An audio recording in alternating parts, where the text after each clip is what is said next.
అడవిలో ఓ తుంటరికాకి ఉండేది. అది పగలంతా ఆహారం కోసం తిరిగేది. సాయంకాలం కాగానే తన గూటికి చేరేది. అదే సమయానికి ఓ రైతు వద్ద ఉన్న ఎద్దు కూడా పొలం దున్నిన బడలికతో పశువుల పాక ముందు గడ్డిని నెమరేస్తూ ఉండేది. రెండు ఒకే చోట ఉండడంతో కలిసి కష్టసుఖాలు పంచుకునేవి. ఓ రోజు ఎద్దును చూసిన ఆ కాకి, మిత్రమా, నువ్వెంత వేరేదానివి. ఆ రైతు చూడు, నీ మెడపై కాడిని ఉంచి పగలంతా చాకరీ చేయించుకుంటున్నాడు. సాయంత్రానికి 4 గడ్డి పరకలు కాస్త కుడితే నీ ముఖాన పడేసి చేతులు దులిపేసుకుంటున్నాడు. నువ్వేమో దానికే పొంగిపోయి వాళ్ళంతా హోనం చేసుకుంటున్నావు. నీ గిట్టలన్నీ అరిగిపోయాయి, మెడ ఒరుసుకుపోయి మచ్చలు పడ్డాయి. అదే నేను చూడు, నాకు నచ్చిన ఆహారం కనిపించగానే టక్కున ముక్కును గరుచుకుని తెచ్చేసుకుంటాను. అక్కడ ఎవరున్నా లెక్క చేయను.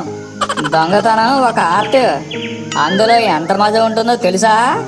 ఇకనైనా నిజం గ్రహించు. నీ కట్లు తెంచుకో, పచ్చిక బయలలో హాయిగా స్వేచ్ఛగా తిరుగు, ఇష్టం వచ్చినట్టు తిను, ఆనందంగా గడుపు. ఎంజాయ్ యువర్ సెల్ఫ్ అంటూ హితబోధ చేసింది. కాకి చెప్పిందంతా విన్న ఎద్దు, మిత్రమా, నీవు అనుకుంటున్నట్టు నేనేమీ బాధగా లేను. నా కష్టంతో ఒక రైతు కుటుంబానికి సేవ చేయడమే గాక ఎంతో మంది ప్రజల ఆకలి తీరుస్తున్నాననే సంతృప్తి ఉంది. అది నాకు సంతోషాన్ని, బలాన్ని ఇస్తోంది. ఆ రైతు కూడా నాకు ఏది ఇష్టమో ఆ ఆహారమే తీసుకొచ్చి పెడుతున్నాడు.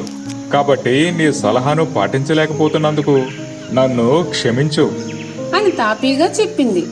ఆ మాటలతో కాకికి కళ్ళు తెరుచుకున్నాయి. ఎద్దు చెప్పిన దాంట్లో వాస్తవాన్ని గ్రహించింది. నిజమే కదా, ఇంతకాలం నేను సంతోషంగా ఉన్నాననుకున్నాను, కానీ నాకంటే ఆ ఎద్దు మిత్రుడే చాలా సంతోషంగా ఉంది. ఇక నుండైనా నా తొంటరి ప్రవర్తనను మార్చుకోవాలి అని మనసులో అనుకుంది. ఈ కథలో నీతేమిటంటే, ఇతరుల దగ్గర నుంచి అన్యాయంగా తెచ్చుకునే దానికన్నా కష్టపడి సంపాదించిన దాంట్లోనే తృప్తి ఉంటుంది. ఫ్రెండ్స్, ఈ వీడియో నచ్చినట్లయితే లైక్ చేయండి, షేర్ చేయండి. అలాగే మా ఛానల్ సబ్స్క్రైబ్ చేసుకుని మాకు సపోర్ట్ చేయండి.